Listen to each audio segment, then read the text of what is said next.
ធ្វើ project មួយនិយាយពី student management system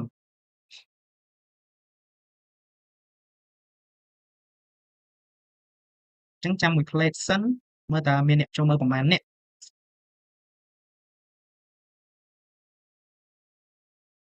អញ្ចឹង topic យើងមិញគឺមើលចូលមើល topic តិចសិន topic ទី1 topic ទី1គឺ student management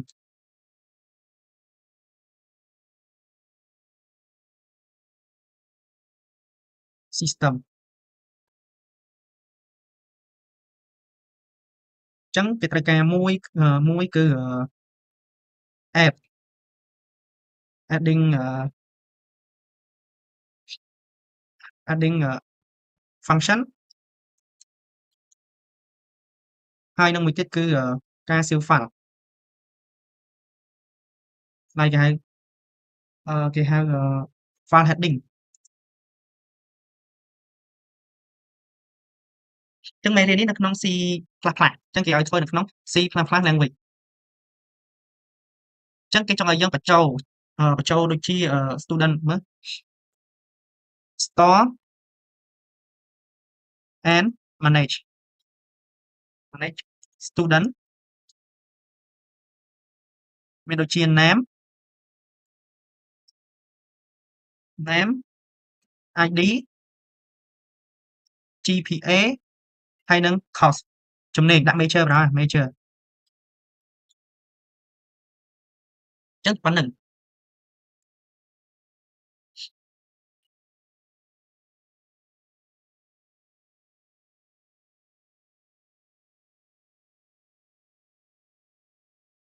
ញ៉ាំមានម្នាក់មើលដែរ comment ពេលដែលឆ្ងល់ comment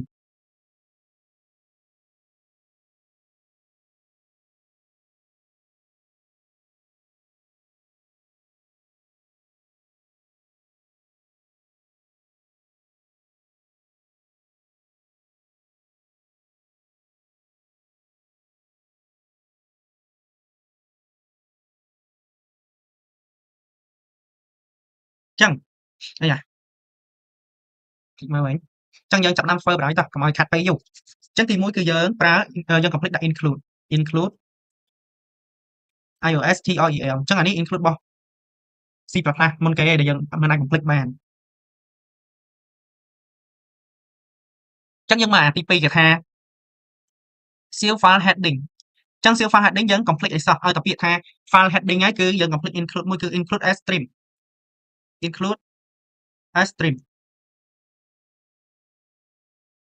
ហើយយើងមើលកន្លែងនេះមានអី name major ហើយនឹង ID អញ្ចឹងយើងត្រូវប្រើអីអញ្ចឹងយើងប្រើពាក្យ string អញ្ចឹងយើងត្រូវតែ set ជា string អញ្ចឹងយើងត្រូវប្រើ include string មួយទៀតដោយសារវាច្រើន string yes so អញ្ចឹងខ្ញុំដាក់ using namespace std អញ្ចឹងខ្ញុំបង្កើត struct មួយសិនដើម្បីចង់ប្រើ structure អញ្ចឹងខ្ញុំបង្កើតពាក្យ student ហើយគឺខ្ញុំមកប្រើ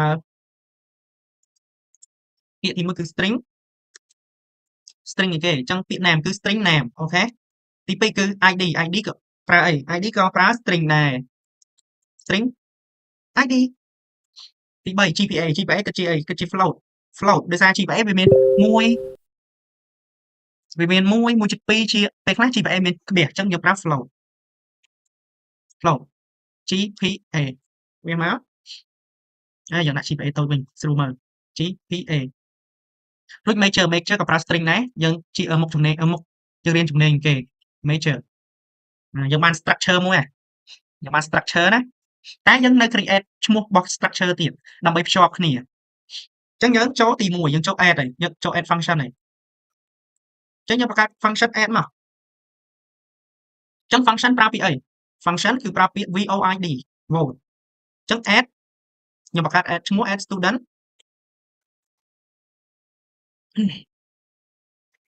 ចឹងខ្ញុំមើលទៀតចឹងខ្ញុំអត់ចង់ប្រើ array ចឹងខ្ញុំចង់ប្រើប្រភេទជា vector ចឹងខ្ញុំ set មួយទៀតមកកន្លែង include នេះនៅពេលដែលយើងចង់ប្រើ vector គឺយើងត្រូវតែ set include vector មួយទៀត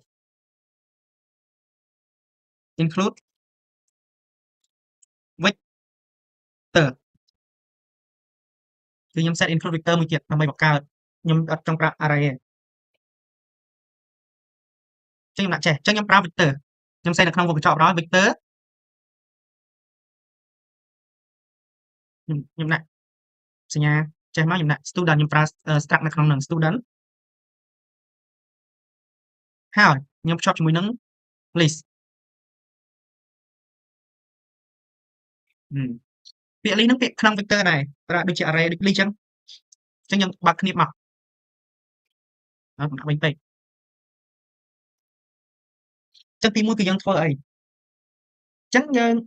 ទី1យើង set មក set យើងបង្កើត create ឈ្មោះstructure យើងមកចឹងយើង create មកចឹងយើង structure យើងឈ្មោះ student កន្លែងនេះ structure របស់យើង student ចឹងយើង set student កន្លែងនេះមក student ហើយ create ឈ្មោះមួយទៀតដើម្បីភ្ជាប់ជាមួយនឹង struct នៅខាងលើចឹងខ្ញុំចំណាក់ពាក្យ s ចឹងខ្ញុំប្រើ s តំណាងឲ្យយើង create ថ្មីដើម្បីភ្ជាប់ទៅនឹងអាកន្លែង struct នៅលើនេះ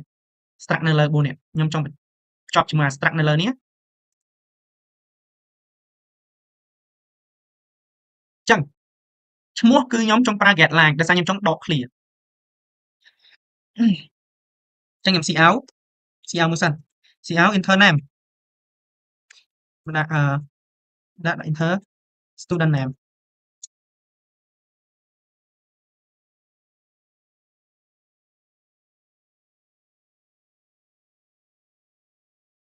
no we don't use nl ហើយយើងអត់អាចប្រើ cin ទេដោយសារតែខ្ញុំចង់អីគេខ្ញុំចង់ឲ្យបានឈ្មោះដកគ្នាដូចជាឧត្តមហើយទៅកន្លែងនេះ space ទៅខ្ញុំដាក់ភាគក្តីអញ្ចឹងខ្ញុំត្រូវការ space នៅកន្លែងកណ្ដាលនេះចង់បញ្ចូលឈ្មោះបែបជា space ឈ្មោះពេញទាំងតកោទាំង nickname ទាំង last name ដាក់ទាំងអស់អញ្ចឹងយើងប្រើអីអញ្ចឹងយើងប្រើ get line ចាំពាក្យថ្មីមកពាក្យថ្មីឲ្យពូម៉ាក់ខ្ញុំអត់ជួបទេពាក្យនេះ get line អញ្ចឹងយើង say cin នៅក្នុងនេះមកឬយើងវាយើង set មកគឺឈ្មោះដែលយើង create ជា struct ហើយយើងចុច name អូខេ get line ពាក្យថ្មីតែនៅលើនេះអញ្ចឹងនៅពេលដែលយើងប្រើ get line នៅក្រោមនេះហើយយើងត្រូវដាក់កន្លែងនេះគឺដាក់ cin ignore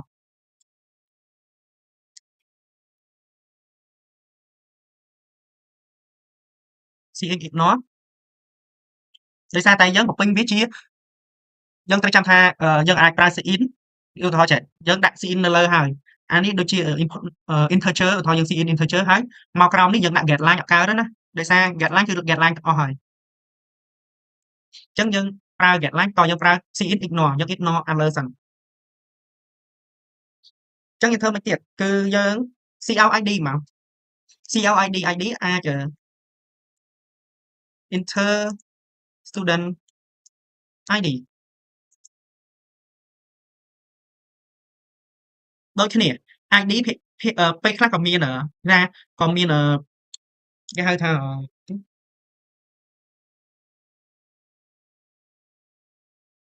មែនដោយសារតែយើងនេះ cin ignore អស់ហើយអញ្ចឹងយើងដាក់ cin ignore ហើយយើងប្រើ get line ទាំងអស់អញ្ចឹងតួ integer ក៏ដោយក៏យើងប្រើ get line ដែរពាក្យនេះអញ្ចឹង get line គិតមើលវិញ get line cin វា struct របស់យើងមកឈ្មោះ struct ដែលយើងបង្កើត s មិញយើងចុច id មកអូខេហើយយើងចូលអីយើងចូល gpa អញ្ចឹង gpa ជា float ដែរអញ្ចឹងយើងប្រើ get line ដែរមក enter student gpa មើលយល់បាក់ដែរពេលខ្លះក៏រៀង click ដែរមើលសិន no ច្រឡំហើយមិន get line ទេកន្លែងនេះgpa នេះមិន get line ទេដោយសារវាជា float ភ្លេចមើលវាជា float វាយើងតាមចូលតលេខគេតែកន្លែងនេះជា string ពួក id ហ្នឹងក៏ជា string ដែរនេះខ្ញុំដាក់ជា string ណាអញ្ចឹងយើងត្រូវប្រើ get line តែកន្លែងនេះយើងបំពេញជាលេខអញ្ចឹងយើង cin ធម្មតាច្រឡំមិញ sorry everyone cin មក s ចុចអីគេ gpa វាចឹងនៅពេលដែលយើងដឹងថាយើងនឹងប្រើ get line បន្ទាប់ពី cin នឹងហើយអញ្ចឹងយើងត្រូវប្រើ cin ignore ហើយយើងត្រូវចុច ignore យើងត្រូវតែ ignore វាឲ្យហើយដើម្បីអីកុំឲ្យវា error វាមិនមែន error ទេ នៅពេលដែលយើង run ទៅវាអត់ smooth វាដូចអត់ចេញលទ្ធផលលើ screen អេក្រង់របស់យើងចឹងយើង enter មួយទៀតគឺ enter cout មួយទៀតគឺ major enter student បើប្រើ major មិនត្រូវ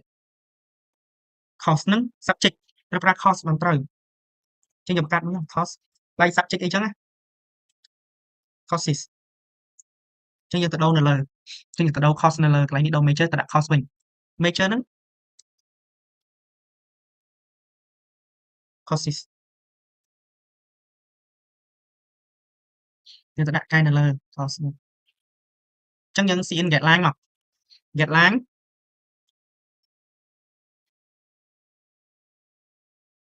cin មកយើងក្បៀសហើយយើងប្រើអីយើងប្រើ s ចុចជាមួយនឹងcourse យើងចឹងយើងក្បៀស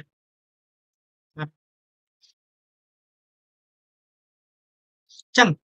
យើងត្រូវចាំថានៅពេលដែលយើង add student នៅក្នុងអីមួយគឺយើងត្រូវតែបញ្ជូនវាទៅក្រោយចឹងតក្នុងមេរៀន vector បានវាបញ្ជូននៅក្នុងទៅក្រោយចឹងយើងប្រើអី list ពាក្យ list យើងបង្កើត list នៅកន្លែងនេះមិញគឺ list របស់ vector មេរៀន vector អ្នកទាំងអស់គ្នាមើលមេរៀន vector ទៅយល់ហើយចឹង list របស់ vector ហើយយើងចុចយើង push back សេខដែរ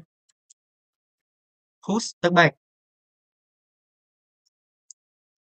តែ push នេះគឺ push អីចឹងយើងប្រើជា struct ចឹង struct យើង create វិញជា s យើង push s struct របស់យើង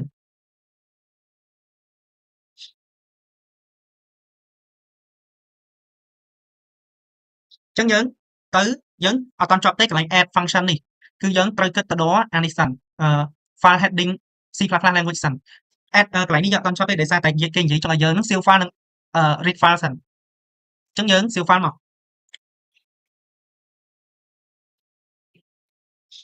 ចឹងយើងបង្កើត function មួយគឺអត់ទេខ្ញុំចង់ដាក់ខ្ញុំមេវាជាប្រភេទ project ចឹងខ្ញុំចង់បង្កើតវាជា menu ឲ្យហើយទុក menu ឲ្យហើយកុំឲ្យញ៉ៃៗគឺខ្ញុំប្រើខ្ញុំ set វាជា intermind នេះគេហៅ main function ចឹងខ្ញុំដក click កន្លែងនេះសិនបាក់ចាស់ខ្ញុំសេ menu កន្លែងនេះឲ្យវាស្រួលមើលយើងកំណត់ចំណាំឲ្យហើយចឹង intermind គឺយើងប្រើជា vector ចឹងយើងសរសេរវាជា vector ចឹង vector ដូចឥឡូវដែរកន្លែង vector យើងប្រើ student student ហើយយើងចុចយើងប្រើ student list student list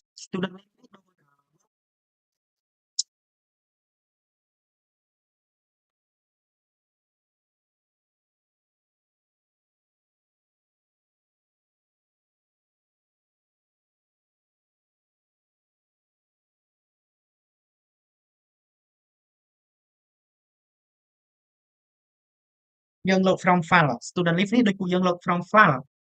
តែដូចអត់បានយើងអត់បាន save file ផងតែយើង load from file សិនមិនទេយើងកំតាណាខ្វាយខ្វល់រឿងវាចាំតោះយើង load from file សិនចឹងយើងកំតាណាខ្វាយខ្វល់រឿងហ្នឹងចឹងយើងទៅ save file និង load file សិនចឹងចឹងយើងបង្កើត function មួយគឺ function មួយទៀតគឺ save file ដោយសារ heading file ចឹងយើងបង្កើត function មួយគឺ save file save to file save to file ចឹងយើងដាក់មក void save to file ដូចគ្នាគឺ vector យើងប្រើជា vector ហើយ vector student click student និង list ចឹងយើងប្រើដាក់ក្រោមមកកន្លែង add student ចឹងយើងត្រូវធ្វើអីទៀតចឹងយើងវិធីមេរៀន save file ចឹងមេរៀនfile heading ចឹងមេរៀន file heading គឺយើងត្រូវទី1គឺ out file ចឹង out stream out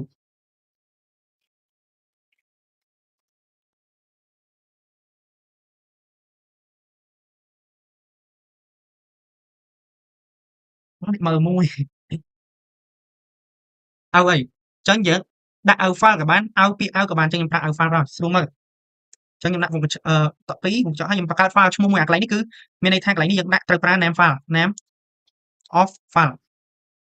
ចឹងកន្លែងនេះយើងត្រូវបង្កើតឈ្មោះមួយឈ្មោះ file ចឹងខ្ញុំបង្កើតឈ្មោះមួយគឺ student text student text txt អូខេណែអ្នកមើលនឹងតែប្រកែហើយ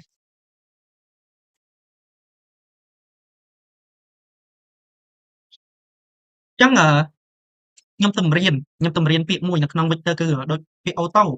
ដូច auto ដូច auto វា auto file ណាប៉ុន្តែកន្លែងនេះយើងអាចជំនួសយើងអាច instant instant by instant by ពាក្យនេះពាក្យ abstract នេះ student ក៏បានដែរយើងអាចសរសេរវាជាពាក្យ student ចេះក៏បានដែរ student like that ចឹងខ្ញុំប្រើ auto ទៅដោយសារខ្ញុំទៅរៀនដែរចឹងពាក្យ auto នេះចឹងខ្ញុំចង់ចែករំលែកថ្មីៗឲ្យអ្នកនរគ្នាបានមើលចឹង auto និង s ចឹង s នេះ struct យើងមិនមែន struct ទេ s នេះដូចមើលសិនs នេះត្រូវកន្លែងពី add file struct នេះឯងដែលយើងបង្កើតមិញ s នេះនឹងថា error ឬក៏រួចអត់ទេមើលស្មើ list របស់ Vector ចឹងយើងបើកវងកញ្ចក់មកបើកគ្នាមកគឺout file ទី1គឺ s.name ចឹងយើងបង្កើតកន្លែង struct មិញគឺ create struct មិញគឺ s ចឹងខ្ញុំដាក់ nl វាចឹង out file មួយទៀត out file សេចក្ដីគ្នាក៏បានដែរប៉ុន្តែខ្ញុំអត់ចង់សេចក្ដីគ្នា s.id យើងមើលកន្លែងលើសិន id តូច id ធំ id តូចចឹងត្រូវហើយចឹងយើង nl មកដើម្បីឲ្យចប់ទាត់ចឹង out file មួយទៀត out file មួយទៀតមកគឺ s. អីគេ .gpa អូខេ nl មកហើយយើង out file មួយទៀតមកនេះកន្លែង save file និងកន្លែង save កន្លែង file heading ចឹងកន្លែងនេះគឺ out file out file ហ្នឹងមានន័យថាយើងកំពុងចាប់ផ្ដើម save file ហើយ s. អីគេ f. causes ចឹងខ្ញុំ nl causes ត្រូវអត់ cours ses ត្រូវចឹងខ្ញុំ out file មួយទៀតមកខ្ញុំចង់ចប់បន្ទាត់តិច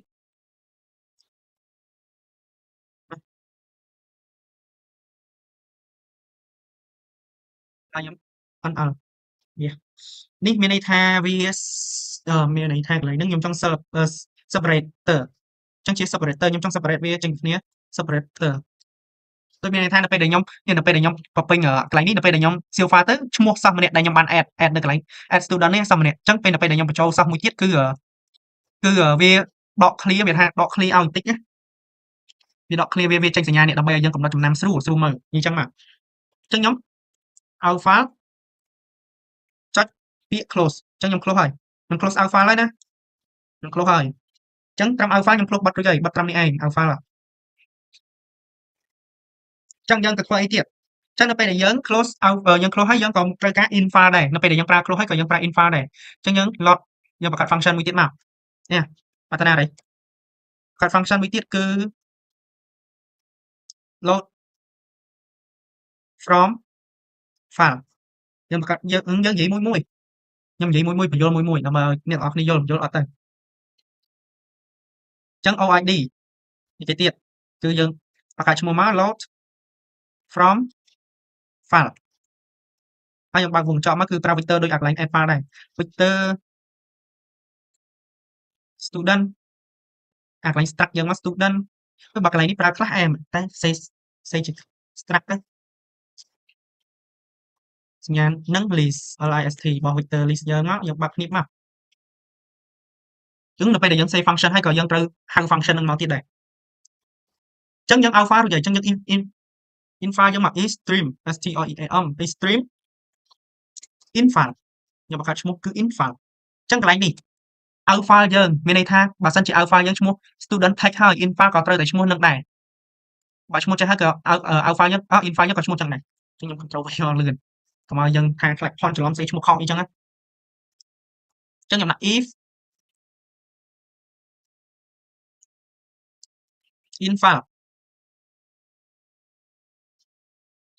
is open បើកចប់មួយទៀតមកចឹង cout cout យក cout ក៏បាន cout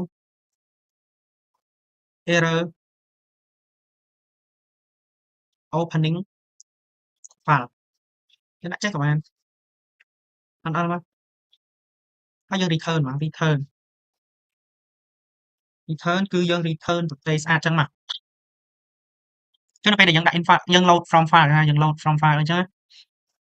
ដឹងថាវាចេញអីអត់ទេចាំមើលតាមហ្នឹងចាំមើលតាមជាក់ស្ដែងចំណេះដឹងកន្លែង if នេះត្រូវអត់ត្រូវហើយចឹងយើងចូលមកគឺយើងធ្វើដូចគ្នាដែរកន្លែង student មិញកន្លែង struct មិញតែប្រើឈ្មោះដូច adding ដែរ s ដែរយើង set ជា s ដែរអញ្ចឹងយើងប្រើគេ string គឺយើងបង្កើត string មួយទៀតគឺ string ឈ្មោះ line អញ្ចឹងមានន័យថានៅពេលដែលយើងប្រើ var ដើម្បីឲ្យវាបញ្ចេញវាដូច display មកវិញអញ្ចឹងវា load អញ្ចឹងយើងត្រូវបង្កើត string មួយដើម្បីឲ្យ var នោះវាទទួលស្គាល់ថា line ហ្នឹងស្មើ s ហ្នឹងអញ្ចឹងយើង var ណាយើងប្រើ var ណាតាមមិនទាន់ណាអញ្ចឹង get line info ក្បៀស s ចុច name ចឹងមានន័យថា s នេះកន្លែង s student នេះស្មើ name ណាវាស្មើជាមួយនឹង name ហើយទៅវា get line យើងអាចបំពេញវាដកឃ្លាបានហើយទៅវាស្មើនឹង info ណាលើនេះហើយចឹងយើងបើកគ្នាបគឺយើង get line មកយើងមាន get line name ហើយចឹងយើងនៅសល់ get line id info ក្បៀស s ចុច id ញាក់សាច់ចឹងយើងធ្វើគេទៀតចឹងយើងមើលថាកន្លែង GPA មិញយើងកន្លែង add GPA មិញយើងដាក់ម៉េចណាកន្លែង add មិញនេះកន្លែង GPA count inter student GPA យើងប្រើជា float ហើយយើងប្រើជា cin យកប្រើ get line ដូចគេអញ្ចឹងយើងដាក់មក cin មក in file យើងមិនចាំដាក់ get line អីទេ in file កុំភ្លេចនឹងត្រូវនឹងខុស s ចុច GPA អូខេដូចគេទៀតគឺ in file អីគេចុច ignore អញ្ចឹងយើង ignore វាណាអញ្ចឹងវា smooth ហើយប៉ុណ្ណឹងយើង ignore វាហើយអញ្ចឹងយើងចូល copy ម្ដងអញ្ចឹង get line ដូចគ្នា get line ហើយយើងបើកវងកញ្ចក់មក in file សុបាយកូដសុបាយហ៎ cost ជា string ចឹងយើងមានឃើញពាក្យ string នេះ string ទៅដល់ណាម្លេះstring នេះ string line ចឹងយើងភ្ជាប់វាមកយើងភ្ជាប់មិនចឹង get line ដូចគ្នាដែលវាជា string in file នឹង error កន្លែងណាទេចាំមើលសេចេះសេយក error ពេញដល់ឡើយ line ចឹងពាក្យ line ណាចឹងមានន័យថាកន្លែងនេះគឺយើង read file ហើយកន្លែងនេះយើងកំពុងតែចាប់ដើម read file ហើយចឹងយើង list push យើង push វាទៅក្រោមហើយ push back បើវងកញ្ចក់ចឹងយើង struct យើងជា s ចឹងយើងដាក់ s នៅក្នុងនោះចឹងយើង in file close មក in file ចុច close យើង close in file ណាin file យើង close ហើយចឹងកូដយើងបានជួយយើងអង្គុយរកទាំងអស់គ្នាអូបាន72ជួរហើយចឹងយើងចូល menu យើងហើយដល់មក menu យើងហើយចឹងយើងទៅដល់ add file ទេយើងបង្កើត menu ឲ្យហើយចឹងយើងមិញមានពាក្យដូច load from file function load from file ចឹងយើងដាក់មក load from file ហើយវានៅក្នុង student វា read ពី student list របស់ vector ណាយើងបង្កើតមិញគឺពាក្យរបស់ vector មិញគឺ student list អូខេស្ដាប់អ្នកដែលពង line នេះក៏មិនសូវចេះកូដមែនដែរក៏យើងរៀនហើយយើងយល់បានខ្លះយើងធ្លាប់សរសេរវាបាន 2-3 ដងទៅក៏ខ្ញុំបង្ហាញឲ្យអ្នកនរគ្នាមើលទៅ choice អីគេទៀតយើងបង្កើតជា integer choice មានន័យថាយើងបង្កើត option ហើយមានន័យថាយើង make option ហើយ make option ដើម្បីឲ្យគេជ្រើសហើយអញ្ចឹងយើងប្រើ do by ហើយយើងប្រើ do by ហើយអញ្ចឹង cout អញ្ចឹងយើង cout ទី1គឺយើងចង់បង្កើតឲ្យគេខ្ញុំ cout ទី1នេះគឺបង្កើតជា information ឲ្យគេស្រួលដឹងថាហ្នឹងគឺជា information របស់ student យើងណាអញ្ចឹងដាក់ student management ហើយខ្ញុំដាក់ slash n មួយទៀតអញ្ចឹងខ្ញុំ cout យើងទៅបានបង្កើតបានតែមួយគឺ add file អញ្ចឹងយើងទៅបង្កើតបានតែ add file មួយឯងadd student ច្រឡំ not add file អញ្ចឹងដាក់មួយចុចអញ្ចឹងគឺ add student អញ្ចឹង function ដំបូងគឺខ្ញុំ add student ហើយអត់ធ្វើអីទៀតទេ ហើយក៏មិនបាន display នេះអីដែរ display ចាំ slide ញាក់ក្រោយឥឡូវយើងទៅបាន add student ទេអើយញាក់សាច់ប៉ុណ្នេះ add student ទេណាចឹងយើងធ្វើអី add student នេះគឺយើង scene ចឹងយើង integer choice ចឹងយើង scene choice មក scene choice ឃើញអត់ចឹងមេរៀនហ្នឹងគឺជាមេរៀន switch statement ចឹងយើងបង្កើត switch មក switch yes switch យើងបើក choice យើងមកយើងបើកคลิปយើងមកណាញាក់សាច់ចឹង switch មេរៀន switch តែងតែមាន case មកជាមួយហើយចឹងបើយើងអត់មាន case ទេមិនដឹងថាយើងចុចលេខ1ដើម្បីអីលេខ2ដើម្បីអីទេ case ហើយលេខស្មើអីចឹងណាចឹងយើងបង្កើតមកគឺ case 1ស្មើអីចឹង case 1គឺយើងដាក់ function ដែលយើងបានបង្កើតមិញគឺ function អីគឺadd student ចឹងដាក់មក add មកជឿផ្នែកណា add student ចឹងយើងបើកវងកញ្ចក់យើងមើល vector របស់យើងគឺ student list ចឹងយើងត្រូវប្រើ student list ដែរនៅក្នុងនឹងហើយយើងធ្វើអីទៀតយើងក្បៀសមកយើង break វានៅក្រោម break វាមក break នេះដើម្បីបញ្ជាក់ថាយើងមាន test ហ្នឹងហើយដើម្បីកំណត់ថាដូចបញ្ចប់អញ្ចឹងណាចឹងនៅពេលដែលយើងមាន case ហើយយើងមិនអាចបំភ្លេចមួយទៀតគឺ defer ចឹងពាក្យ defer មួយទៀតគឺពាក្យ defer complete exhaust ចឹងមកជួយផ្នែកដល់ចឹង defer ក៏នៅក្នុងនេះដែរគឺយើងសេក្នុង switch ដែរចឹង defer ថតទៅហើយ defer ហ៎ចឹងខ្ញុំដាក់ចុច2ចឹងខ្ញុំ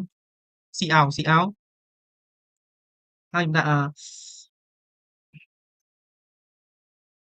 no choice ចឹងនៅពេលដែលយើងបំពេញលេខខុសពីលេខ1គឺវាដាក់ no choice ឲ្យយើងហើយ Why should use smart n we can use no smart n also can because smart n នៅក្នុងបន្ទាប់2តាយើង output តា main in yes nice one អូខេ switch យើងមានហើយចឹង hardware មកចឹងកន្លែង do where ហេ do where ភ្លេចមើល bis do where មានគ្នាម្ដងពីរយើងអត់តន់ប្រើ where ផងយើងដាក់ do ហើយចឹងយើងចុះបន្តមកយើងដាក់គ្នាបិទមកវិញគឺយើងប្រើ where ចឹងកន្លែងហ្នឹង where អី where choice នឹងឯង choice ស្មើអី where choice ស្មើខ្ញុំចង់ដាក់0ក៏បានខ្ញុំដាក់ដក1ក៏បាន where choice ស្មើដក1បើ choice ស្មើខ្ញុំចង់ដាក់0វិញច្រឡំបើខុសពី0ពាក្យនេះគឺ not equal choice នេះ not equal 0អូខេ return 0យើងមើលកូដយើងដូចមិនសូវស្អាតសោះតាមសេរីតាមក្រោយយើងមើលយើងសាករានមើលត្រូវខុសត្រូវសោះនេះ error file បាត់នេះតន់បានអីផងយើងមើលសិតកន្លែងណា error file មិញតើបានអី load error file ហើយកន្លែងនេះយើងមិនចាំដាក់អាកន្លែង error file អីទេកុំឲ្យវា load ញ៉ៃសាំញ៉ាំយើងលុបចោលហើយកន្លែងនេះគឺយើងលុបចោលអត់ហោះនេះកន្លែងនេះត្រូវបើក function ត្រូវ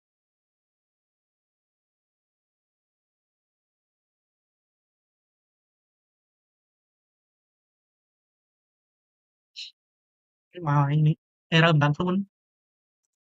ណាបាទខុសកន្លែងអីបាទនេះមើលម្ដងទៀតខុសកន្លែងអីបាទមើលសិន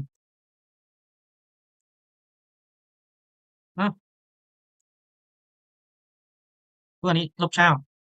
បានត្រូវចឹងយើងរានអូខេច្រឡំយើងភ្លេចអីគេយើងវាអត់ clip យើងដាក់ clip តិចមើលចឹងយើងដាក់ clip នេះដាក់ក្រោមនេះមកយើង cout មួយទៀត cout យើងដាក់អីគេ please please say code please EASE please choose your option ចឹង option មានប៉ុន្មាន option មានតែមួយចឹងយើងឈូសតែមួយបានហើយយើងក៏មានតែមួយយើងមាន option តែមួយចឹងយើងរានមកម្ដងទៀតគឺមាន choose please choose យើងភ្លេចដាក់ slash n កន្លែងនេះទៀតនេះដាក់ slash n ផង complete exhaust គឺ slash n យើងប្រើ nl ក៏បានដែរណា ចឹងយើងដាក់លេខ1មកintern name ចឹងឈ្មោះអីដាក់ MAO ចាំមើលវាណ៎ដាក់ OUDOM ហើយខ្ញុំដកលេខ PHEAKD បាទenter ID 1 2 3ដកឃ្លាមក2 3 4 GPA 4អូដល់4ហើយកូដប៉ុណ្នេះ course អីcoding ដាក់ coding ណា coding អូខេយើង add ហើយអញ្ចឹងយើងទៅមើលនៅក្នុង file របស់យើងមិញយើង save file និង add file យើងមើលថាវាកើតអត់អញ្ចឹងនៅណាមិញ C++ project នេះយើងទៅមើលកន្លែងno not this one មិនបានវាចេញ text មកឲ្យអញ្ចឹង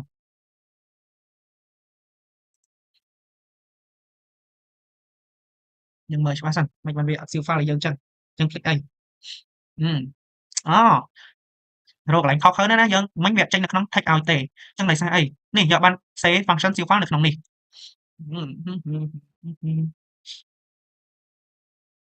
ចឹងយើងបង្កើត function save file មកអូខេ save file save to file ហើយយើងបើកមុខបញ្ចក់មក10គ្រាlike that ឃើញទេlist click vector យើងប្រើ vector list យើងត្រូវដាក់ list ហើយយើង cout មក cout student add tick success ចឹងយើង success ណា successful ហើយចឹងចាំមើលថាយើង success ដូចគេនិយាយអត់ចាំមើលសិនចឹងមកយើង run ម្ដងទៀតថាវា success ដូចគេនិយាយអត់ចឹងខ្ញុំដាក់លេខ1ដាក់លេខ1អីណា again ចឹងលេខ1គឺដាក់លេខ1ដូចគ្នាគឺខ្ញុំ input name ម្ដងទៀតគឺឧត្តមភក្តីអញ្ចឹងណាភក្តី ID មែន1 2 3ដកឃ្លា4 5 6ដកឃ្លា7 8 9អូខេ GPA 4 $4 4.0 like that ជា float ជា float ឬ integer cost like basic of code អីចឹងណាដាក់ cost ដាក់ English ដាក់ English ដាក់ coding coding ដាក់ចេះ C++ C student add success ចឹងទៅមើលនៅក្នុង file យើងថាវា save អត់ចឹងយើងចូលមើលម្ដងណា C project student មួយណា student នេះមែននេះឧត្តមភក្តី1 2 3 4 5 6 7 8 9ណា GPA 4 subject course C++ ឡើយនេះកន្លែងយើង input មិញឡើយរបស់គេចឹងរបៀប save file និង out file ហើយនិង add វាយើងត្រូវតែដឹងថាមេរៀនទាំងអស់ហ្នឹងវាពិតជាសារៈសំខាន់ដែលយើងដឹងណាដូចជា vector អីនេះ vector ហ្នឹងវាមានន័យថាវា easy use done array ចឹងវាស្រួលប្រើជាង array ហើយយើងអាចយល់ដឹងច្រើនហើយទៅវាអាច push វាអាច attend ជាងពួក array វាអាច push ទៅមុខ push ទៅក្រោយលុបអីមកស្អាតដូច delete អីចឹងយើងទៅមើលទៀតដក delete vector នឹងទៀតហើយ don't worry ចឹងយើងបញ្ចូលកន្លែង save file នេះ save file ចឹងនៅពេលដែលយើងបង្កើតជា out file ហើយនេះជា out file ភាគច្រើននៅពេលដែលយើងសរសេរ out file ហើយមានន័យថាយើងកំពុងតែ save file ហើយចឹងយើងកំពុងតែ save file ហើយចឹងពាក្យ auto នេះយើងក៏អាចប្រើពាក្យជំនួសដែរគឺ student បានយើងប្រើជាក្នុង struct បានយើងអាចដាក់ student ចេះក៏បានដែរប៉ុន្តែខ្ញុំចង់ប្រើវាជា auto ចឹងពាក្យ auto ចឹងខ្ញុំដោយសារខ្ញុំប្រើនៅក្នុង vector ចឹងដូច vector ចឹងខ្ញុំប្រើ auto ទៅវាស្រួលចឹង S នេះយើងដឹងថា S នេះមកពីណាចឹង S នេះមកពីនេះ struct របស់ adding នេះ student S យើងបង្កើតយើង create មួយទៀតណាហើយយើងមើលថាមិនបានយើងដាក់ out file ហើយយើងសញ្ញាចេះហើយយើងដាក់ s.name មានន័យថាយើងនៅពេលដែលយើង save file ដូចមិញខ្ញុំចូល file ឲ្យមើលម្ដងទៀតដូចចឹងពួកនេះបើកភាគច្រើនបើកនៅក្នុង notepad នេះពួក notepad នេះចឹង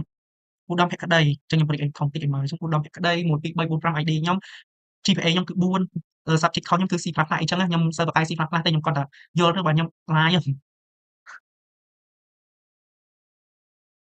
ចឹងយើងទៅមើលកូដយើងវិញនេះឃើញទេ name ជួឈរចឹង name ចុះបើសិនជាខ្ញុំ input មួយទៀតយើងសាក input ម្ដងទៀតមើលអញ្ចឹងខ្ញុំ input 2 ដងឧទាហរណ៍ខ្ញុំដាក់ input name ម្ដងទៀតខ្ញុំ click input ឲ្យយើងមើលឧទាហរណ៍បើខ្ញុំ input លើកទី2វាចេញឲ្យអីអត់ដល់ក្តី ID 1 2 3 4 5អញ្ចឹងហើយ GPA 4ហើយ cost អី cost C++ អីចឹងហើយខ្ញុំដាក់មួយទៀតគឺខ្ញុំចង់ add សិស្សម្នាក់ទៀតអញ្ចឹងខ្ញុំ add មិនអញ្ចឹងខ្ញុំ add ឈ្មោះ like សិកាអញ្ចឹងសិកា ID 1 2 3 4 5 6អញ្ចឹង GPA 4ដែរហើយទៅ cost អី cost chems គីមីអញ្ចឹងគីមីអញ្ចឹងខ្ញុំសាកចូលទៅមើលកន្លែងមិញត្រែទៀត ចឹងកន្លែងនេះឃើញទេខ្ញុំឲ្យតែខ្ញុំ add បានគឺចូលក្នុងនឹងទាំងអស់ឃើញទេចូលមកម្ដងទៀតឲ្យនេះចឹងខ្ញុំ add បានគឺចូលក្នុងនឹងអាកន្លែងចុច4នេះគឺដែលខ្ញុំដាក់ save មកចឹងដល់ពេលដែលខ្ញុំ add 2 ដងទៀតគឺឧត្តមពីក្តី1 2 3 4ដោយសារខ្ញុំសៀវទុកណាអាខាងលើនេះខ្ញុំសៀវទុកនៅលើហើយខ្ញុំដាក់ចឹងអញ្ចឹងនេះឃើញខ្ញុំ input 2 ដងក៏វានៅតែសៀវនៅក្នុងនឹង2 ដងវា perfect ណាមើល live ស្ដាប់កំ pl ែង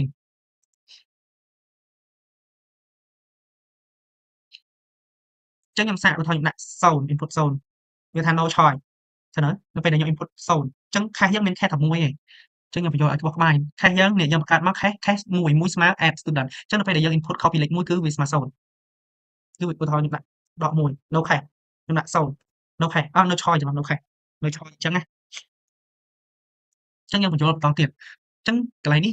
ប្រហែលជាអ្នកទាំងអស់គ្នាយល់ហើយចូលមក function load from file នេះចឹងខ្ញុំបង្កើត function load from file នេះគឺដើម្បីអីដើម្បីឲ្យវា read ចេញនៅក្នុង file អាកន្លែងនេះ read នៅក្នុងនេះឲ្យយើងណាវាច្បាស់ថាយើងបាន read វាហើយបើយើងបានច្បាស់ថាយើងកំពុងតែ read វាហើយអញ្ចឹង in file យើងបង្កើតអី in file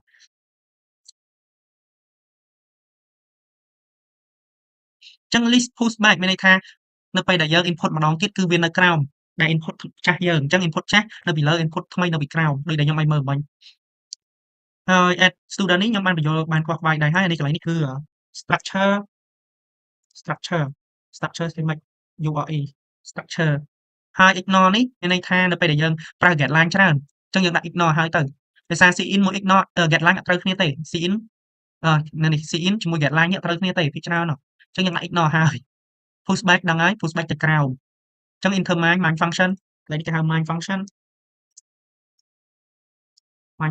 អូខេហើយនេះ vector របស់យើង vector ដែលយើងបង្កើតមិញគឺ vector ឈ្មោះ vector គឺ vector list ឈ្មោះ vector list មិញយើងបង្កើតនៅក្នុង save file ហើយក៏នៅក្នុង load from file ដែរយើងអត់បានបង្កើតនៅលើនេះទេខ្ញុំបានបង្កើតនៅលើនេះទេអញ្ចឹងវិធីសាស្ត្រថ្មីៗច្រើនហើយ load from file ដែលយើង enter នេះឆយយើងបង្កើត option ឲ្យ do អញ្ចឹងកន្លែង do នេះគឺយើងប្រើជាមួយនឹង do where lesson យកទៅមើល lesson ឲ្យបានច្រើនហើយយើងអនុវត្តឲ្យបានច្រើនបើយើងអាចយល់ do where ហើយយើង cin មកកន្លែងដែលយើង run មិញគឺចេញមិញកន្លែងនេះឃើញទេ student management ហើយ add មួយកន្លែង test កន្លែងនេះមួយ add student list នេះយើងក៏យើងបាន say choice នេះយើង switch choice ហេតុអ្វីយើង switch choice ដោយសារយើង integer choice case មួយយើងនេះ break default នៅពេលដែលយើងដាក់ copy លេខ1គឺវាចេញ no choice no option អញ្ចឹង where បើសិនជាវា copy លេខ0អញ្ចឹងវា return ទៅក្នុងនេះអញ្ចឹងថ្ងៃហ្នឹងយើងមានតែប៉ុណ្្នឹងគឺ add function ហើយនឹង save file បន្តទៀតអញ្ចឹងថ្ងៃនេះយើងចង់ធ្វើពីចំណុច function មួយគឺ display ហើយនឹង delete ហើយនឹង search អញ្ចឹង3ចំណុចតែប្រហែលជាថ្ងៃនេះយើងធ្វើ2ឬក៏3ហ្នឹងឯងហើយចាំមើលតាមហ្នឹង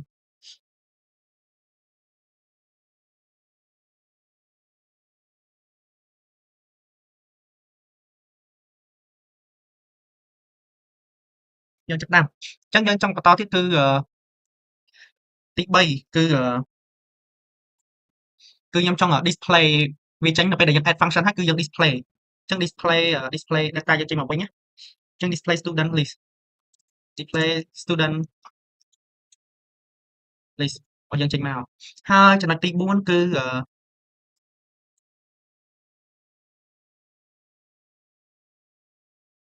គឺ search យើងដាក់ search មក search ចំណុចទី4គឺខ្ញុំចង់ search វា search student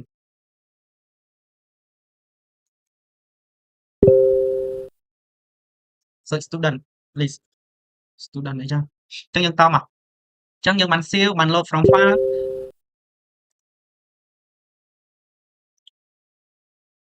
ហើយនឹង add student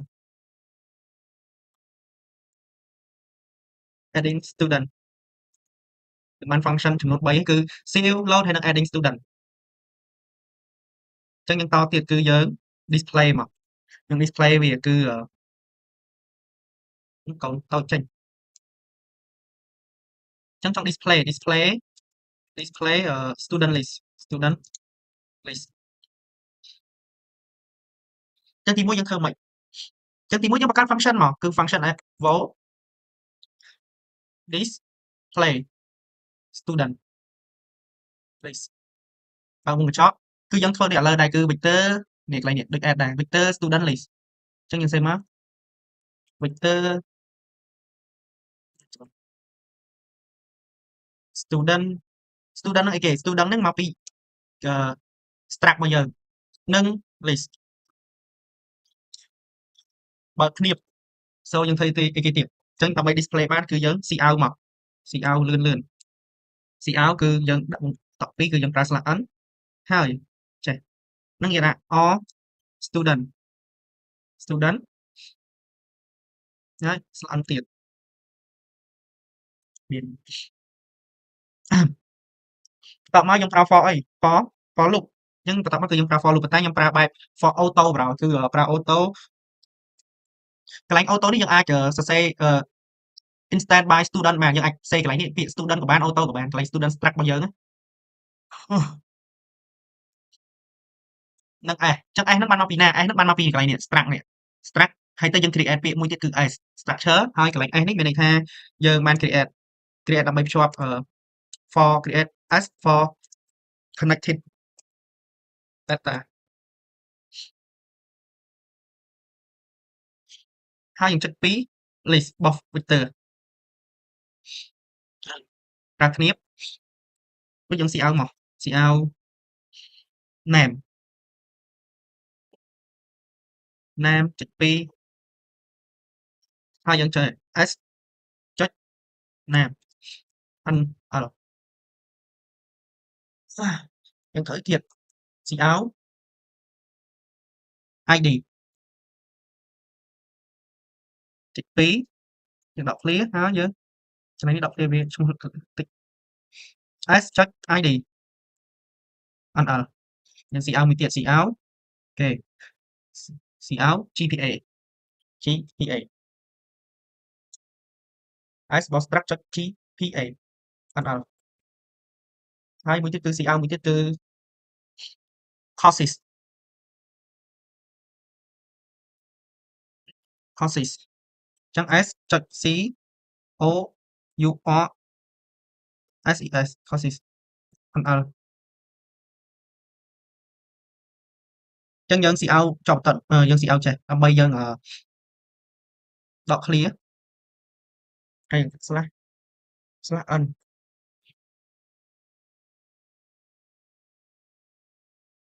កន្លែងនេះត្រូវអត់នេះកន្លែង vector នេះត្រូវហើយកន្លែងនេះ for loop ត្រូវហើយអញ្ចឹងយើងធ្វើអីម្ដងទៀតគឺយើងទៅមើលកន្លែង menu របស់យើង menu យើងបាន menu ទី1ហើយគឺ add student អញ្ចឹងយើងបង្កើត menu មួយទៀតគឺ menu ទី2គឺ to ចុច display student /n ណាអញ្ចឹងយើងបង្កើត case មួយទៀតមកគឺ case 2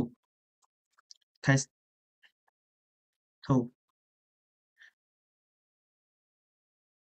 2យើងដាក់ function ដែលយើងបង្កើតមកគឺ function display គេ display នេះ student list យើងបើកវងកញ្ចក់ហើយយើងចុចអញ្ចឹងយើង break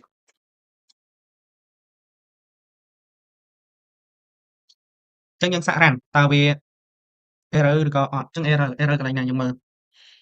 case 2 break អញ្ចឹងវាប្រាប់ error ថាម៉េចយើងមើលសិន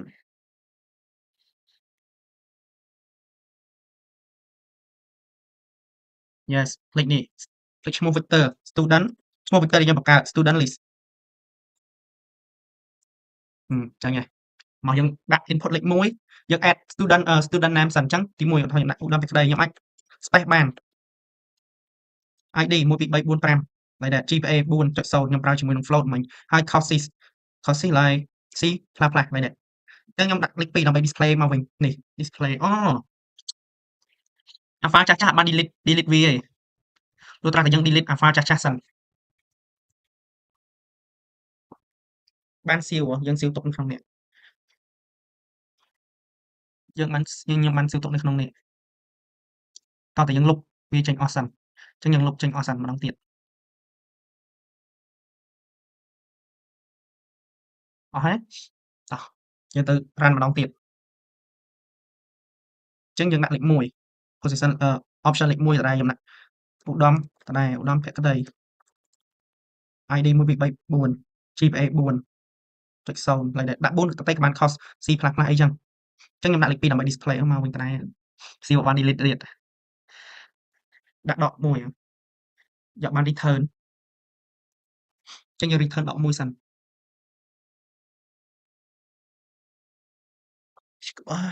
យើង display សៀវយើងបាន display អាសៀវនឹងទៅតែយកបានដាក់ return ចុចលេខ0ដើម្បី untick អូយើងដាក់ថែនេះមួយមកថែ0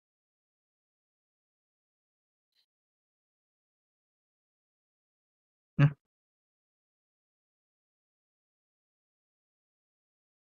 cout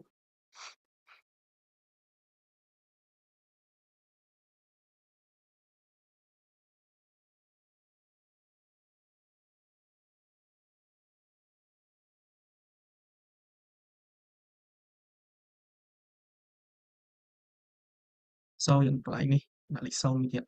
អញ្ចឹងយើង cout មួយទៀត cout លេខ0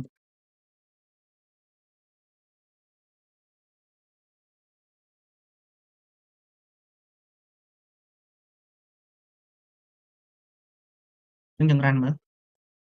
yes មកខ្ញុំសាកដាក់លេខ0 it's 6អញ្ចឹង input number អោ position លេខ0ហ្នឹងមិនបានចេញកន្លែងនេះដែរអត់បានដាក់ return ទៅដល់នេះសិនអូលេខ break break អឺហឺចឹងខ្ញុំដាក់ឧទាហរណ៍លេខ0 break អូខេ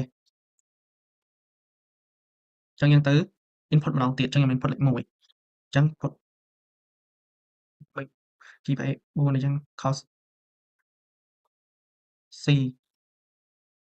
ចឹងខ្ញុំដាក់លេខ2 display អូចេញមកដែរដោយសារ save យើង save file យកបាន delete អាចាស់ៗចេញអីទេចឹងយើងតទៀតយើង search ម្ដង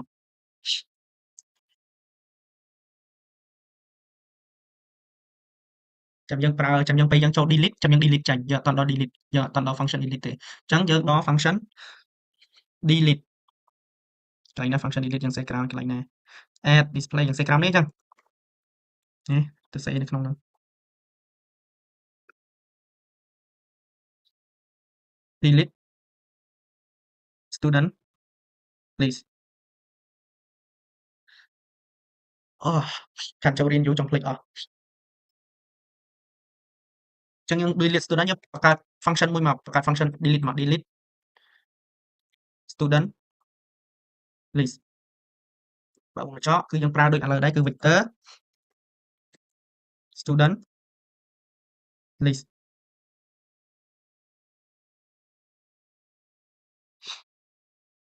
អញ្ចឹងយើងធ្វើមិនទៀតអញ្ចឹងយើងបង្កើតយើងចង់ delete បែបជាមិនអញ្ចឹងយើងមើលគេមានឈ្មោះយើងមានឈ្មោះមានID មាន courses ហើយនឹងGPA អញ្ចឹងយើងចង់ delete បែបអញ្ចឹងខ្ញុំចង់ delete បែបជាខ្ញុំយក ID អញ្ចឹងខ្ញុំចង់នៅពេលដែលខ្ញុំ input ជា ID អញ្ចឹងខ្ញុំ delete ចោលទាំងអស់ delete ចោលទាំងអស់អញ្ចឹងខ្ញុំតាំងមក string ID អញ្ចឹងខ្ញុំ cin ignore ហើយដោយសារខ្ញុំ ID ហ្នឹងខ្ញុំប្រើ getLine ខ្ញុំអាចដកឃ្លាខ្ញុំប្រើអាចសរសេរអក្សរបាន ignore អញ្ចឹងខ្ញុំ cout ដកឃ្លានេះសិនវាស្អាតខ្ញុំសេកូដឲ្យស្អាត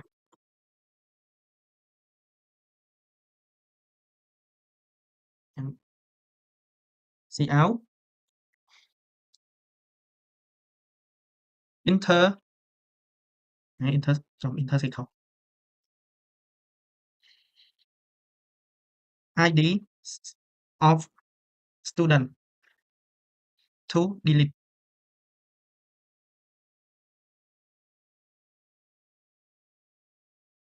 អញ្ចឹងយើងប្រើ getLine មកដោយសារយើងបាន getLine កន្លែង add រួចហើយអញ្ចឹងយើងប្រើ ignore ហើយយើង getLine មក getLine cin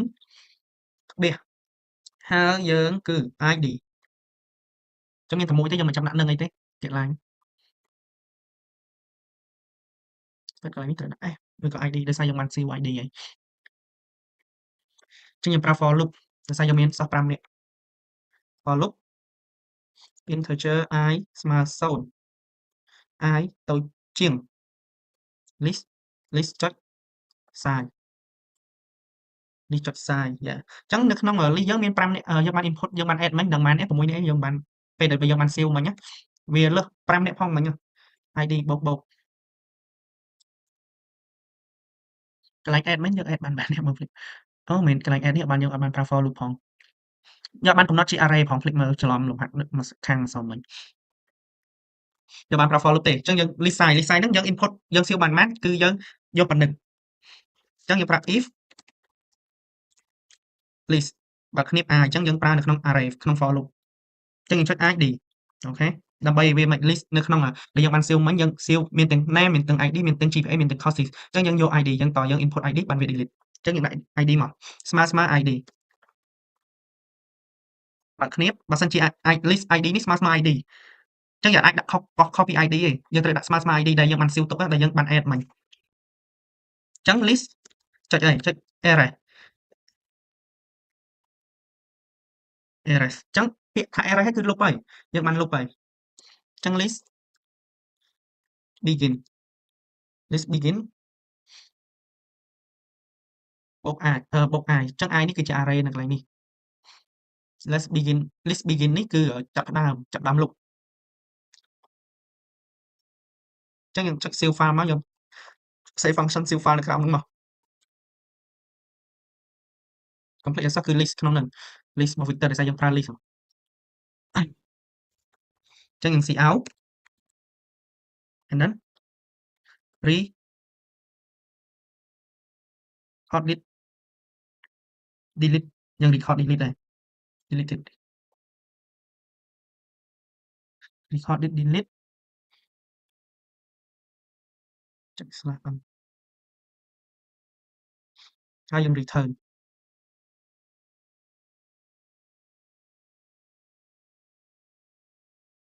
អញ្ចឹងយើង cout មក cout student not found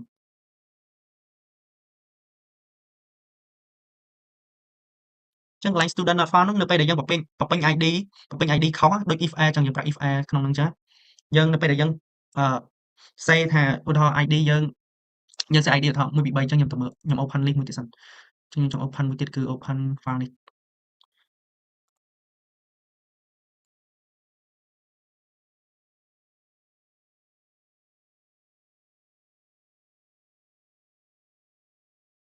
មិនហាន open កើតចា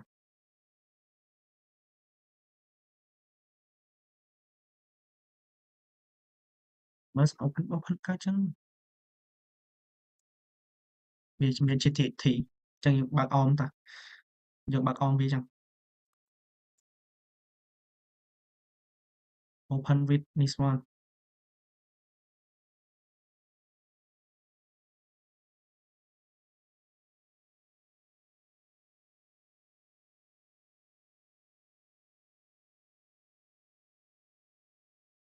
open with យើងសារ open with ជាមួយនឹង verb open កើតអត់ប្រហែលជាកើតនេះកណ្ដឹងមួយ verb អញ្ចឹងដាក់ចាមិញច្រឡំលុបនៅក្នុងនោះបាត់ហើយអញ្ចឹងយើង cout យើង cout កន្លែង menu យើងមួយទៀតមក cout 3ចុច delete student slash n អញ្ចឹងយើងត្រូវកើត cache 3 cache 3 delete function យើងមកគឺយើង say ឈ្មោះ Victor ដែលយើងបង្កើតមកគឺ student list ហើយយើងចុះគឺ break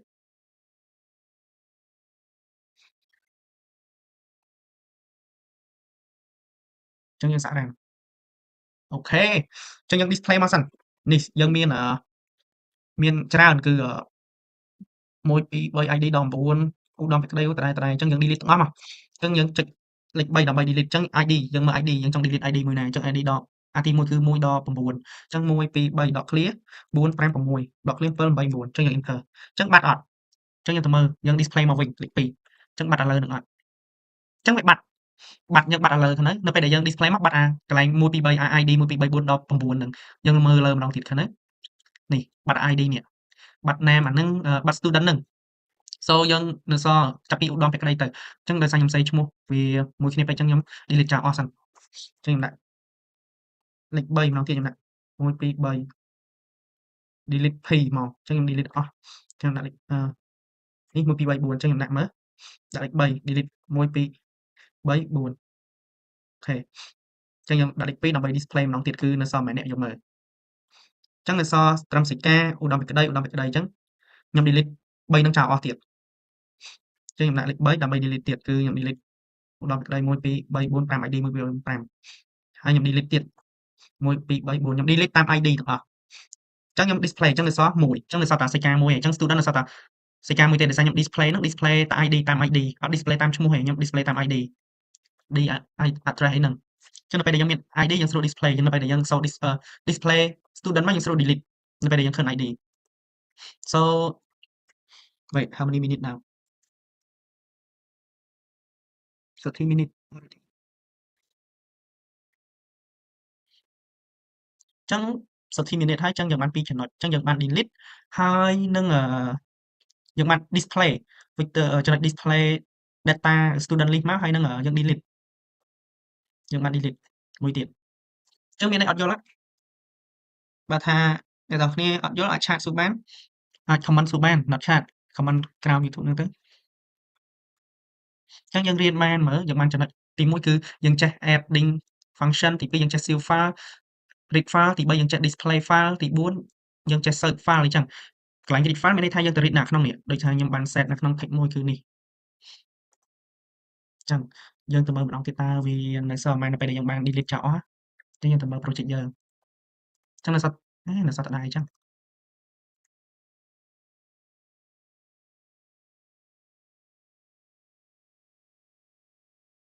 ពេលខ្លះវា error ដែរវា open នៅសល់តែដែរយកបានreturn វាចាំយើង return វាសិនអញ្ចឹងយើងសាក display វាម្ដងទៀតចឹង display វានៅសល់តែដែរមែនអញ្ចឹងយើង return មក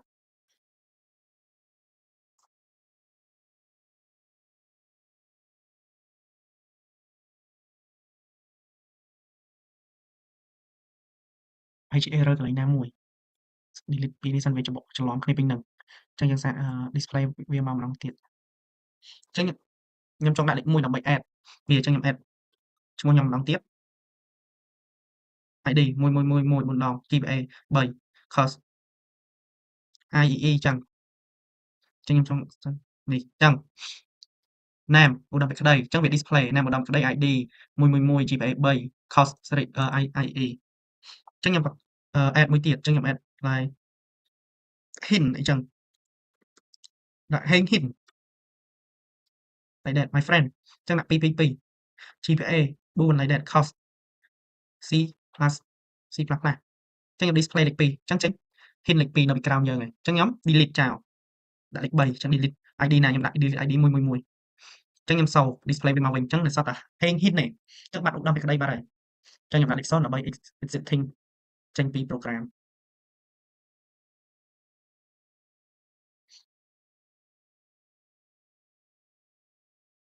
អញ្ចឹងបើសិនជាអ្នកទាំងអស់គ្នាអត់មានអីឆ្ងល់មានអីយល់អត់មានអីសួរទេអញ្ចឹងយើងរៀនតែថ្ងៃនេះយើងខ្ញុំ like តែ2ចំណុចទេគឺរបៀប display ហើយនិង search របៀប display ហើយនិង delete search ចាំស្អែក4 delete student place អញ្ចឹងអញ្ចឹង4នេះចាំស្អែកយើងលុបចេញសិនស្អែកយើងពេល like តអ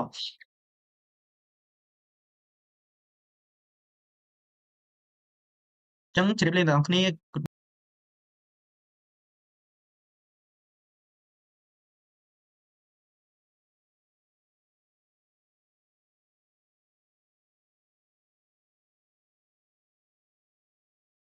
ចឹងថ្ងៃនេះយើងមកចូលទី4គឺ search student list ហើយនិងមួយទៀតគឺទី5គឺ update student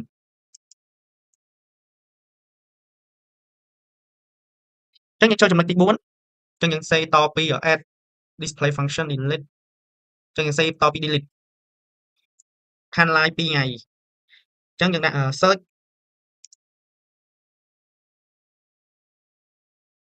student តោះដំបូងយើងបើកជា function មកគឺ search ពាក្យថា search student មក from file ចឹងតែ from file មកខ្ញុំបោកវងចោលអញ្ចឹងខ្ញុំប្រើ vector ដូចគ្នាដោយសារខ្ញុំបានប្រើ vector ហើយអញ្ចឹងខ្ញុំដាក់ student ឈ្មោះឈ្មោះរបស់ vector student ហ្នឹងឈ្មោះរបស់ struct ដែលយើងបានបង្កើតរួចយើងដាក់នឹង please យើងបាក់គ្នាបយើងចោះមកអញ្ចឹងដូចគ្នាអញ្ចឹងខ្ញុំចង់ set វាជា id ខ្ញុំចង់ search វាជា id អញ្ចឹងខ្ញុំដាក់ string id រួចខ្ញុំ cin ignore ហើយ ignore ខ្ញុំ cout enter student id ដូចយើងដាក់ get line ដោយសារយើងប្រើវាជាយើងបំពេញវាពេលខ្លះមានចន្លោះមានអីជា id អញ្ចឹង cin id យើងប្រើ for loop auto ដោយសារពីលើយើងប្រើ auto ស្រាប់ហើយ auto s នេះយើងតាំងកន្លែង add function ស្មើ please ហើយ s នេះក៏ស្មើ save file ហើយនឹង load file ដែរអញ្ចឹង if s ចុច id ស្មើនឹងអីស្មើនឹង id អញ្ចឹងបើ id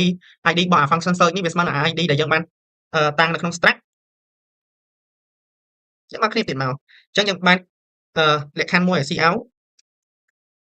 អី record tit file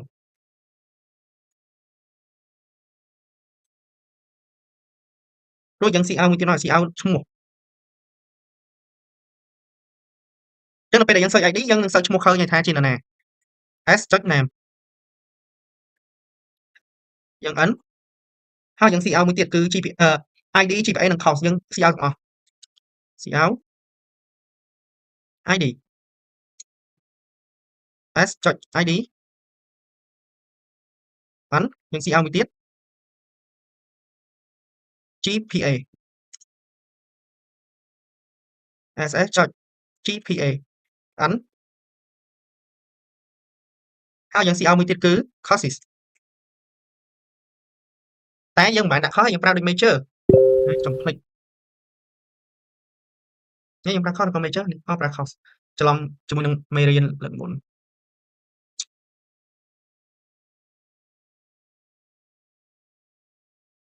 ហើយ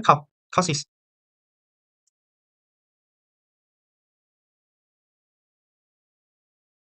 អញ្ចឹងយើង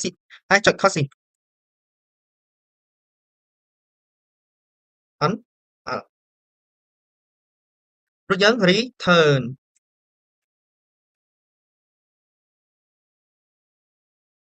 យើងមើលកន្លែងនេះបោះ if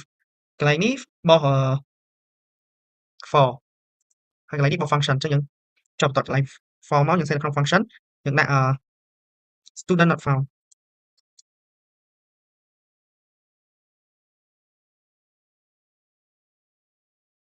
អញ្ចឹងមានន័យថាបើសិនជាយើង set id ខុសគឺវាកន្លែងនេះដឹងតែ l ហើយកន្លែងនេះអញ្ចឹង student not found អត់ឃើញទេអញ្ចឹងយើងសាករ៉ាននៅយើងនៅកន្លែង courses នេះមួយទៀតកន្លែង test អញ្ចឹងយើង cout 4ចុច search student by id /n រួចយើងបង្កើត case ទី4មកកាត់ case ទី4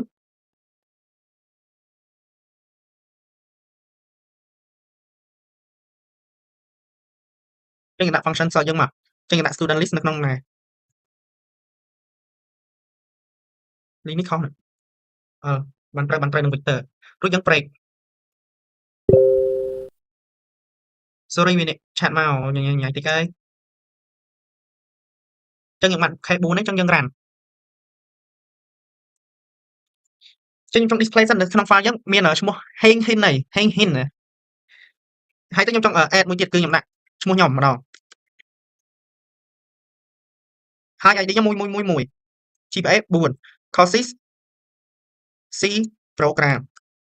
មិញអីចឹងអញ្ចឹងខ្ញុំ search ខ្ញុំដាក់លេខ4ដើម្បី search គឺ id អញ្ចឹងដាក់1 1 1 1អញ្ចឹងវាចេញមកនេះគឺ record found name ឧត្តមភេក្តី id 1111 GPA 4 courses C program អញ្ចឹងឧទាហរណ៍ខ្ញុំដាក់លេខ4ខ្ញុំ search id 222 id នេះហើយ you hin អញ្ចឹងខ្ញុំឃើញ hang hin id cos c ខ្លះៗអញ្ចឹងយើងធ្វើ search រួចហើយអញ្ចឹងនៅសល់មួយទៀតគឺយើងគឺត្រូវធ្វើ update អញ្ចឹងមានន័យថាយើង edit ពី update ហ្នឹងយើងដូច edit ដែរ edit function អញ្ចឹងណាអញ្ចឹងយើងធ្វើក្រោមហ្នឹងមកអញ្ចឹងយើង edit function មកយើងដាក់ update វិញ update student អញ្ចឹងយើងបើក function មួយគឺ update student from file អញ្ចឹងយើងដាក់ vector student ហើយយើងបិទវាយើងដាក់ n list យើងបើកគ្នាបឬយើងធ្វើអីចឹង update ចង់ update មិនអញ្ចឹងខ្ញុំ update ខ្ញុំចង់ update តាម ID ដូចគ្នាអញ្ចឹងដាក់ string ID ហើយខ្ញុំ cin ignore cin ignore ខ្ញុំបិទកន្លែងនៅពេលដែលយើង get line អញ្ចឹងយើង cout enter student ID get line cin ហើយយើងអីគេយើង ID ឬយើងប្រើ for ដូចដដែលគឺ auto និង s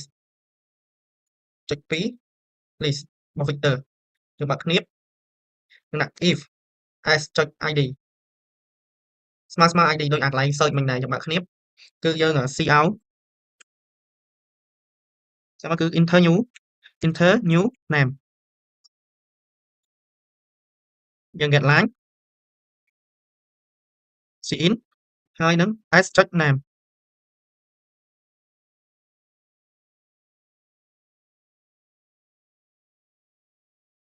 រួចយើងដាក់ gpa cout enter new gpa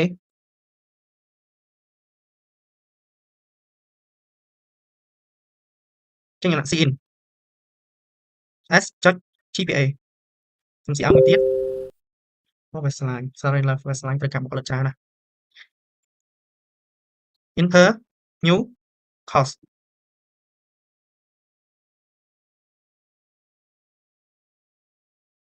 courses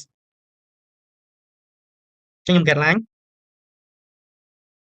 cin s ចុច courses ឬយើង save file save to file function save to file យើងដាក់ list នៅពីក្នុងហើយយើង count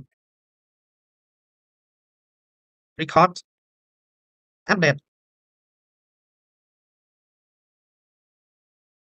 ឬយើង return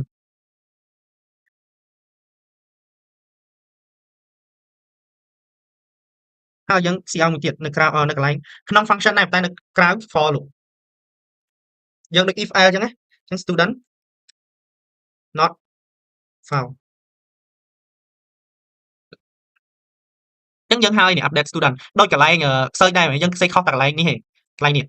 កន្លែង search ហ្នឹងយើងអត់បាន say cin អីទេតែកន្លែង update នេះយើង say get line cin អីចឹងវាខុសគ្នាត្រង់ហ្នឹងអញ្ចឹងខ្ញុំ run ហើយយើងនៅភ្លេច say កន្លែងនេះសិនខ្ញុំដាក់លេខ5កន្លែង menu យើងសិនលេខ5 cout លេខ5ចុច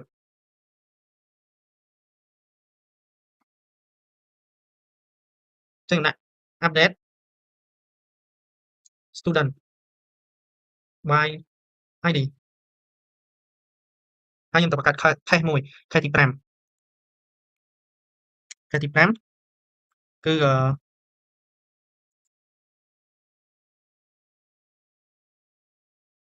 update function យើង student list របស់ vector រួចយើង break អញ្ចឹងខ្ញុំសាក run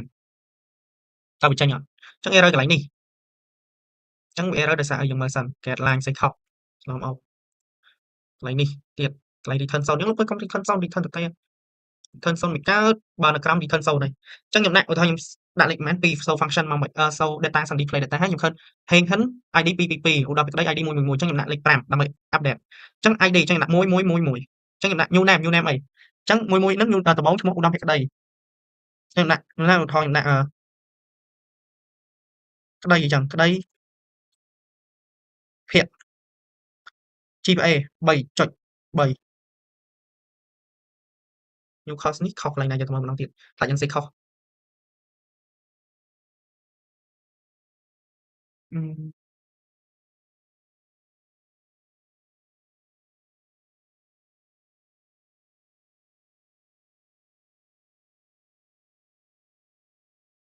ខ្ញុំពេចទៅ NL កន្លែងនេះ NL កន្លែងហ្នឹងហើយទៅយើង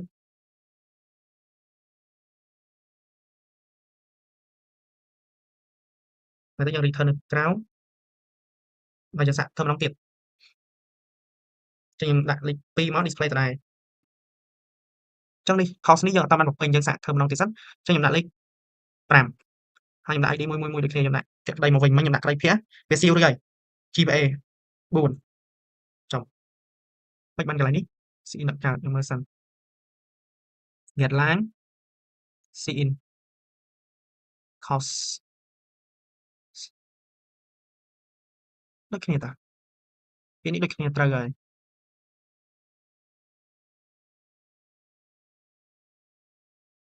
ខ្ញុំទៅមើលលើសិន costs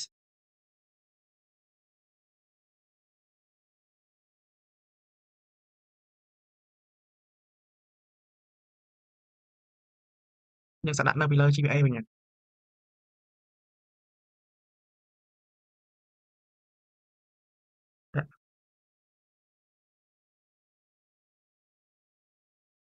សាករ៉ានម្ដងទៀតមានតែខុសកន្លែងណា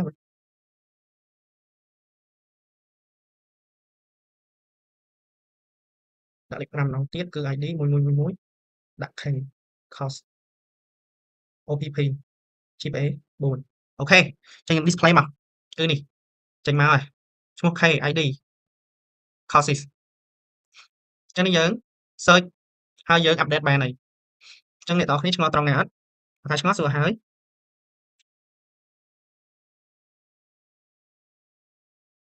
ចឹងយើង project នេះយើងចប់ត្រឹមហ្នឹងយើងចប់ត្រឹម update student យើងចប់ត្រឹម update student project C++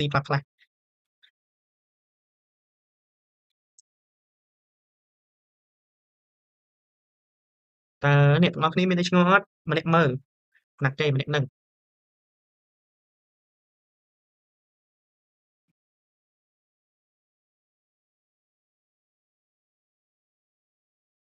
ចឹងបើសិនជាអ្នកទាំងអស់គ្នាឆ្ងល់ទេចឹងយើងបញ្ចប់ដោយត្រឹមហ្នឹងចឹង